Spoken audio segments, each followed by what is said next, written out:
So I got as far as the pull out there where the Eagles are, where Mr. and Mrs. Eagle is, and had a cup of coffee, so I decided I'd pull over for a minute and check my messages real quick, and I got a message on a package that I ordered from Home Depot that it is at their Kenai location, so I turned around and I'm heading back to Kenai right now.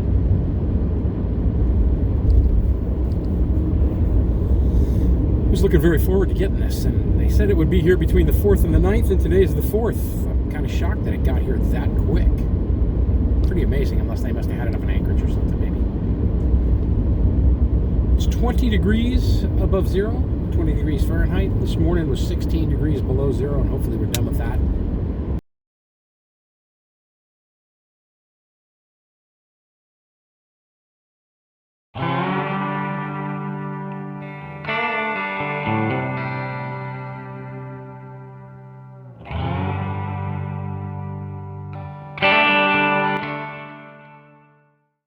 Bit of a mess in here. Keep all my winter gear in here. This is what I picked up.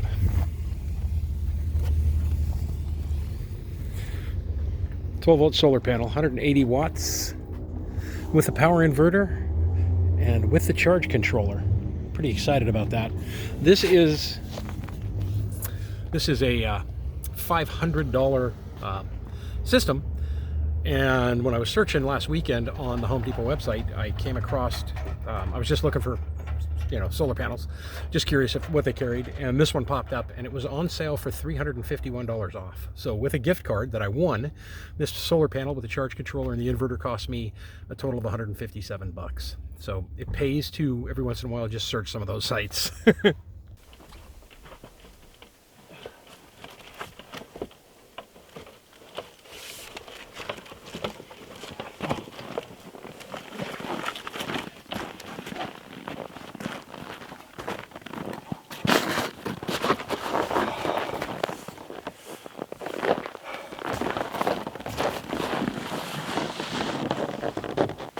So I picked up a Nature Power 180 watt solar panel.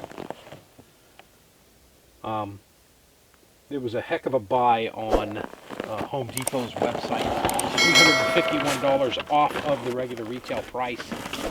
Regular retail for this was $499. I ended up getting it for basically $157, and then I had a gift card. It took 50 bucks off. 50 bucks off of that price. So I ended up paying $107 for this panel that came with, there we go, came with a charge controller and a power inverter. And while I probably won't be able to get it up and working today, I'll work on this tomorrow morning. I just wanted to get it out here and see what kind of power is actually coming off of it. So I've got direct sun right there. I guess I could probably lay this down. Oh, there's my cord right there.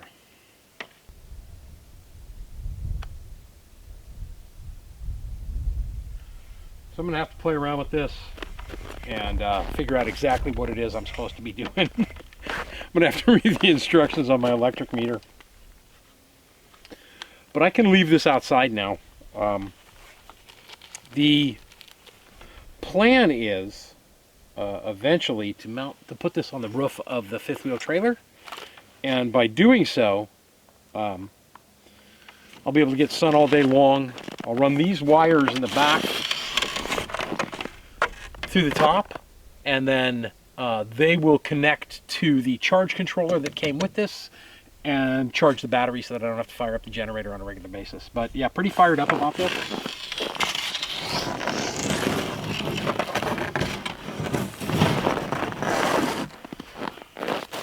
For those new to the channel, the plan and the goal has always been to power the entire cabin via solar panels. So this is my first foray into solar, and Should be pretty interesting. Should be pretty cool. Like I said, it's only a 180 watt panel, so it's not going to be, you know, a game changer at this point. But anything that will allow me to leave the generator turned off for a while will be a bonus point, and it will give me a chance to get used to using solar power to back up everything that I've got.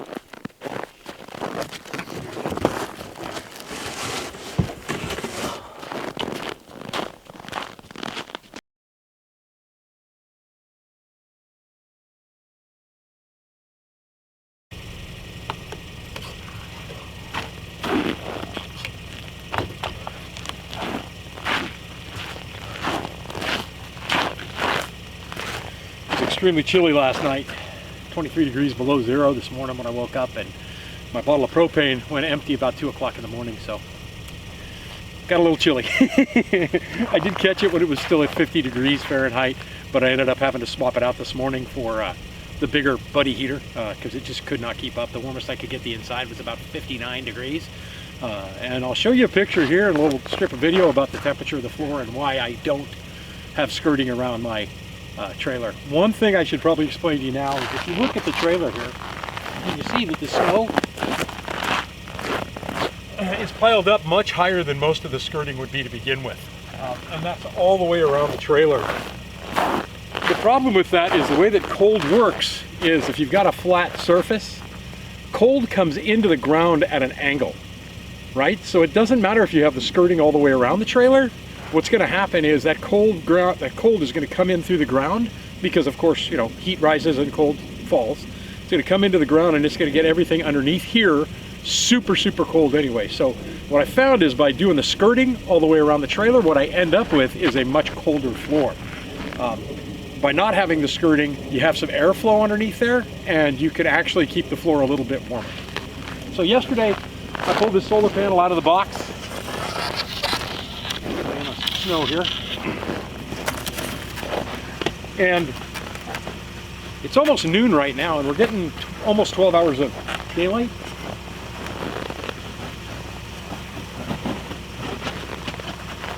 But I don't have a really good place for sun other than probably on top of the trailer, and I don't want to do that yet. So we're just going to play around with this over the next week or two, and when I get back from vacation in California, I'm headed down there on the 27th of March to go down and meet my granddaughter, who was born just after I left last year. So I'm going down for her first birthday, and my grandson, who was born on the 15th of February. When I get back, I'll do a more permanent solution to how this solar panel is going to work. But solar panels, from what I've seen, are very, very awesome. And for those of you new to the channel and haven't possibly seen earlier videos that I have on it, the plan is eventually to have the entire cabin powered by solar. And of course the backup generator. That's why I got the generator I got for the backup power. The nice thing about solar nowadays is it's come down quite a bit in price from when I first looked at it years ago. The panels are much more efficient, and this panel right here will generally give me 180 watts of power on and on and on all day long with the sun.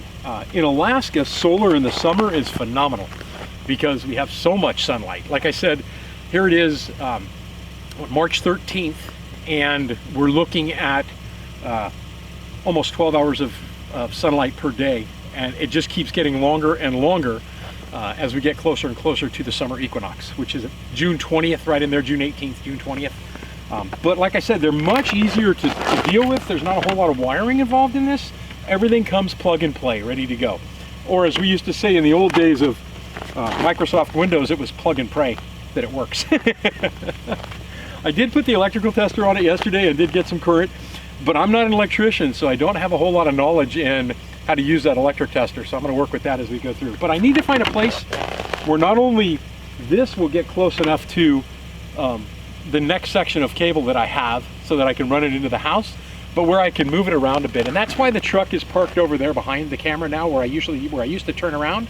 I've been pulling into here, backing out and turning it around, because this area here is actually, you can see it happening back there, one of the best areas I have for sunlight right now, this time of year. The sun is, roughly 45-degree angle up in the sky here right now. It's behind some trees, but back here where the fire pit is, it's already getting some serious sunshine, and there's warmth in it now, so I'm gonna head that way.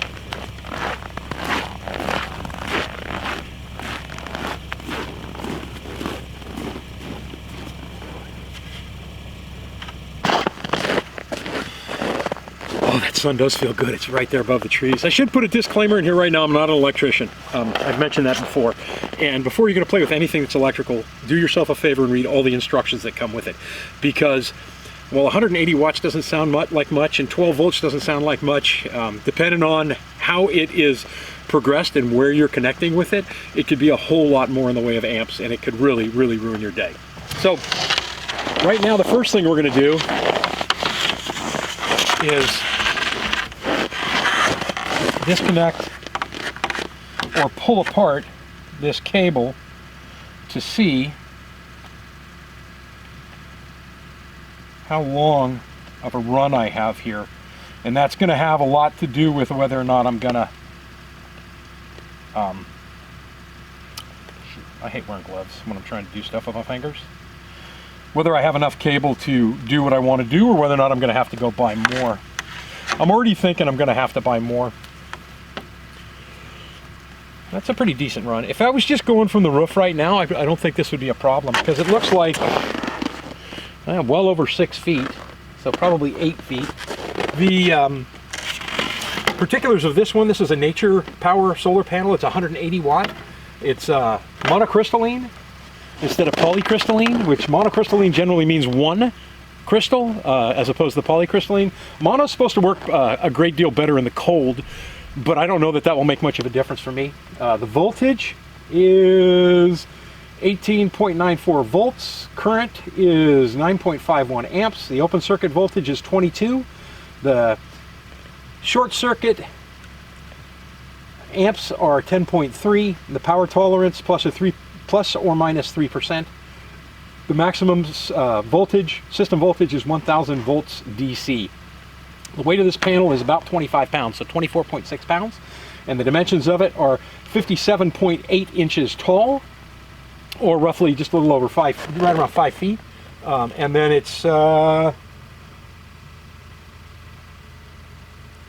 26 inches, almost 2 feet wide, and it's about 1.5 inches thick. It's got the mounting brackets here.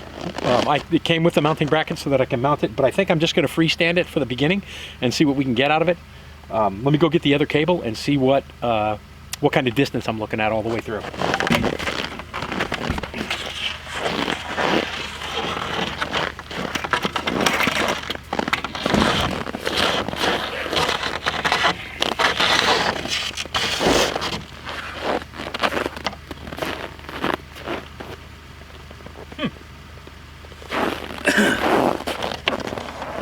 Don't want to lay the connection in the snow if I don't have to. And that that panel's generating power right now.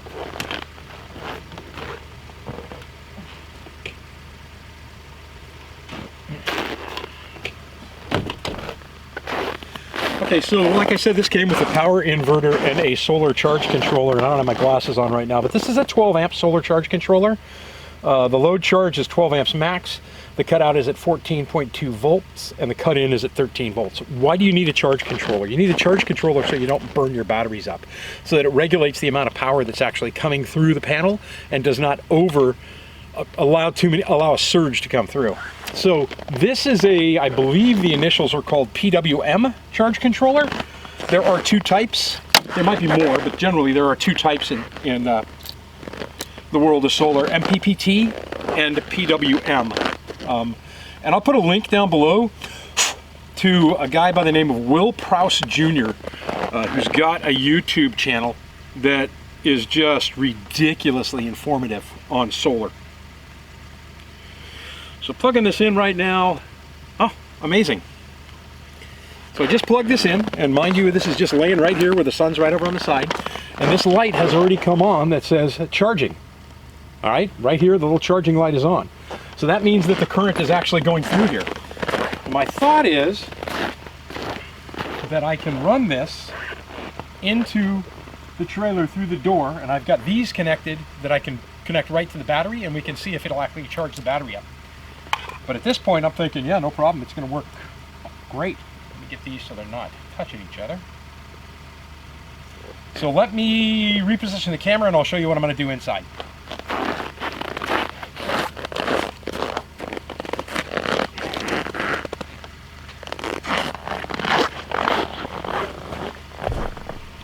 So this is basically my battery station, and I put it in here during the winter because I did not want this battery to freeze. All I use here is a deep cycle marine battery, and it's basically a boat battery, and it's worked for me fantastic. I use it to power the lights here, the lights in the kitchen, and the lights above the bed over here, and it gives me great power, lasts for days on end before I have to put a charge on it. And I have been using this charger for the generator. So the charger is just plugged in with these alligator clips right on top of the battery. I'm going to disconnect that. I'm going to bring in the cable from outside, and we're going to see if we actually get this thing to charge. Right now I should test the battery. Oh, let's see. I don't have my glasses handy. Where'd I put them? I got them up here, I'm sure.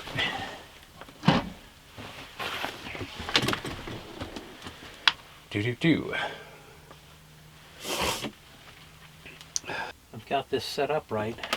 Let's see, DC milliamps. But we'll have to figure it out. Alright. Instead of that, let's just get the panel connected, because I have no idea what I'm doing with that. Now, my door doesn't seal.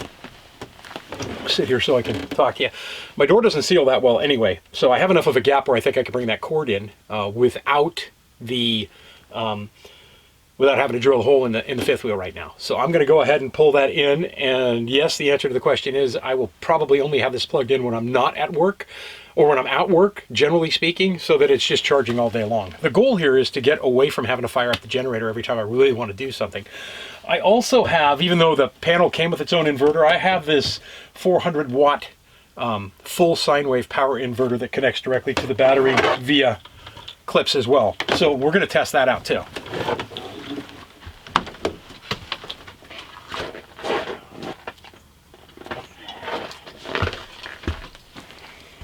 And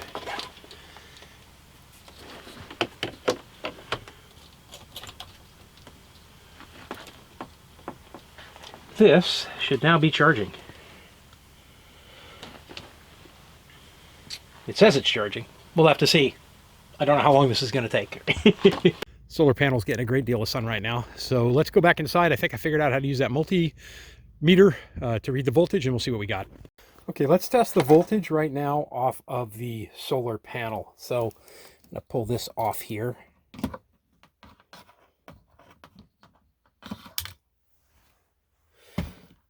And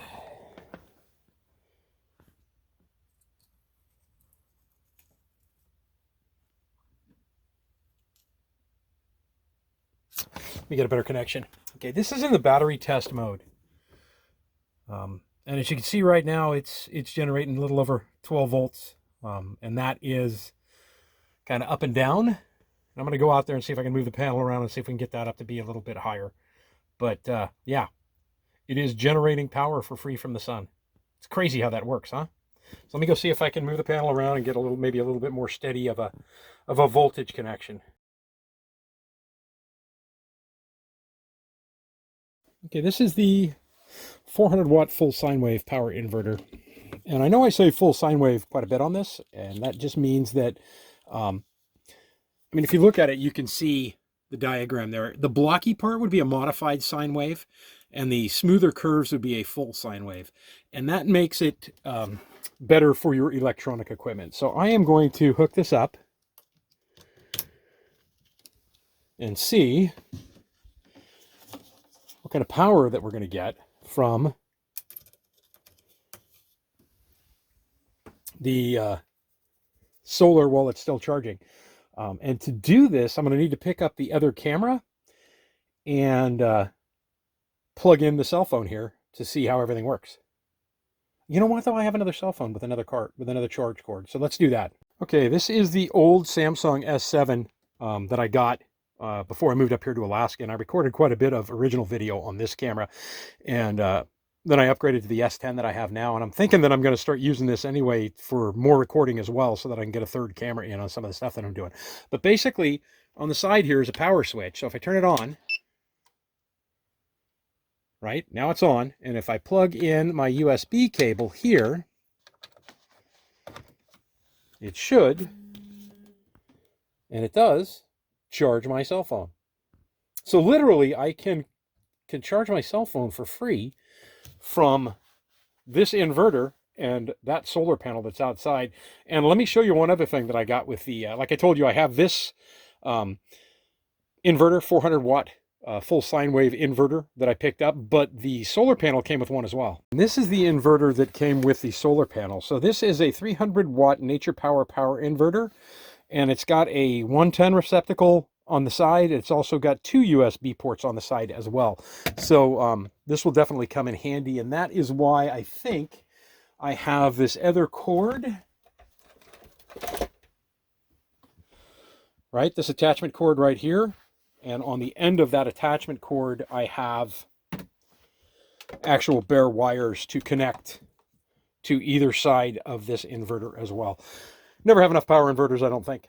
So yeah, we'll go ahead and we'll use this one down the road as well, and we'll see what we can do with this. But I kind of like it. It's nice.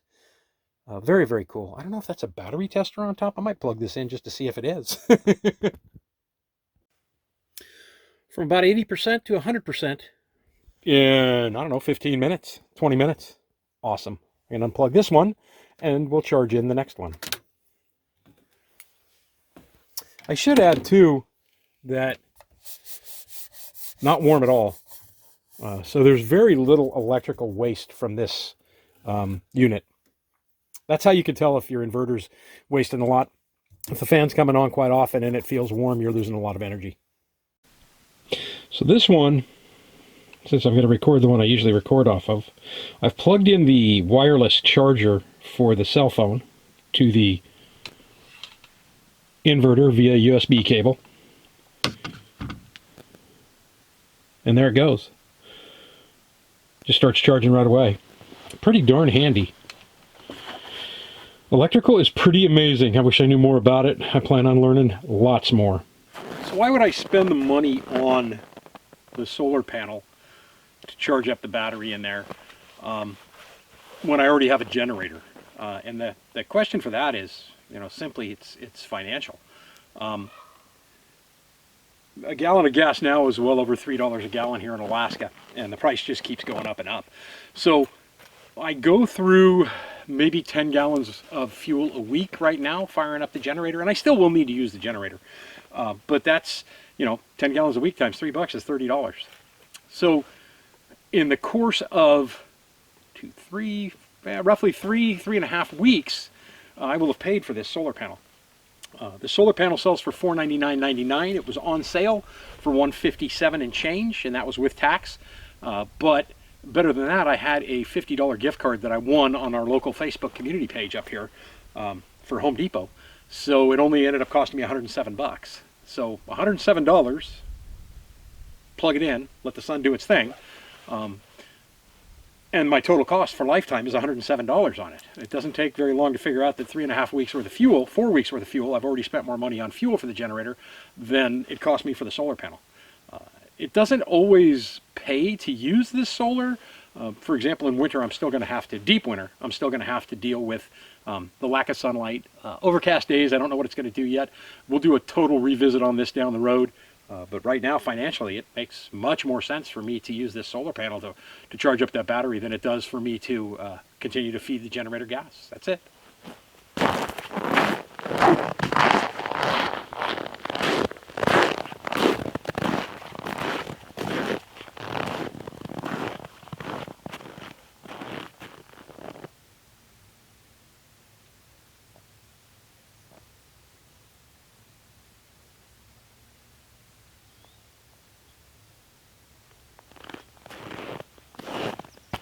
And the added benefit, it's so peaceful. It is so quiet generating power off of a solar panel compared to firing up the generator. With that said though, I'll need the generator to continue to charge up the other equipment that I have. So the batteries for the camera, the batteries for the drone, they just charge faster when I fire the generator up. And when I'm doing my video editing, which I have to get started with right now.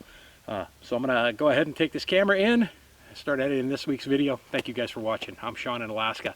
Have a great day. Thanks for stopping by.